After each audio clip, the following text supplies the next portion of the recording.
Hey guys, welcome back to Bookmas 2019. This is going to be day 18 and I thought I'd introduce a new segment today. So it's going to be called Sarah's Book Bin. This is the bin. And the reason I have this bin is because I almost never read one book at a time. I'm usually reading anywhere from 5 to 15 books at a time. I find it easier. That way I can jump between stories as much as I like. Now, a lot of what I read is on audiobook format, so none of that is going to be in here, but any book that I'm reading in physical format will be in this bin, along with any book that I'm considering eventually reading, because what I'll do is I'll actually have the bin next to me when I'm in a mood to read, and then I'll just grab something out, read a few pages, put the bookmark in, stick it back, grab a new one. So I end up cycling through quite a few in a fairly short period of time, but that's kind of how I read. And I decided it was time to finally give them a home, so book bin it is.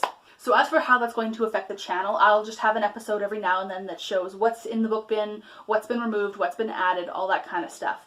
It's not going to be a regular episode just because it completely depends on how quickly books are cycling through the book bin. But anyway, let's take a look at what's in here right now. So for a start, we have the Asterix Omnibus #1. This includes Asterix the Gaul, Asterix and the Golden Sickle, and Asterix and the Goths. This is one that I haven't actually picked up yet in terms of this copy. I read Asterix the Gaul when I was like 10. But it's in the bin because I like to have graphic novels that I can cycle through, because sometimes it's good to break up the different formats. And yeah, I did really enjoy Asterix when I was a kid, and I enjoy what I see now of it. Next is the Hobbit graphic novel. Now, I am a huge Lord of the Rings fan. I love Lord of the Rings, and I actually, in some ways, almost love The Hobbit more than Lord of the Rings. I have not actually read this yet, so this is another one that's kind of on the waiting list, but I just finished up a couple of the graphic novels that were in here, so this will probably be next on the queue for that. I'm actually going to be participating in the Lord of the Rings read-along next year, so this I thought would be good prep for that as well. This one's called Creating Characters, and it's written by the editors of Writer's Digest. I have started this one. I'm not super far into it yet, like there-ish. But what I have read is really, really good so far. Right now, it's talking about what kind of point of view you should use, what the different types convey, how you can use them. So third person, first person, second person, all that lovely stuff. It also has a section on choosing your point of view characters and kind of what you can convey by choosing different characters. A major point of this so far has been the obvious choice may not be the best one, so think about it. And now for a familiar sight. This is This Dark Endeavor by Kenneth Opel. I got this one at a library sale a couple weeks ago now, and it's been in the box pretty much ever since. Now, I'm not very far into it yet, just where the little tag is right here. But it is interesting so far. I'm not totally sure how I feel about it. I may have to DNF it depending on where it goes, but we will see. Next up we have The Happiness Trap by Russ Harris. This is actually the first well-being book I've ever read. I picked up another one after this and finished it first, but this book is still on the go, and so far it has a lot of really interesting stuff in here. And The Crimes of Grindelwald original screenplay.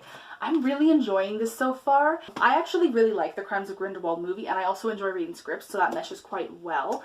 There's been some interesting stuff so far. I'm not very far in, but there's some very interesting notes in the stage directions, or I guess screen directions, whatever. Also very, very fast-paced. And yeah, a lot of that is because there's very little on the pages, because it's a script, so it gets spaced differently. But yeah, very, very fast.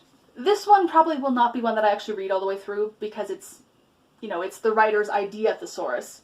But it is one that I will probably flip through and just consult to get some ideas. Again, I am very much an amateur writer, so this kind of thing is quite helpful. And I'm just going to give a quick shout out to some of the books that I'm listening to in audiobook format. I have a lot of audiobooks going right now, but kind of the four main ones that I'm going back to the most are The Ghost and Mrs. Fletcher, which is kind of a Murder, She Wrote episode in novel format, although I don't think it's an actual episode, it's just formatted like one, and it is about Jessica Fletcher, so you know.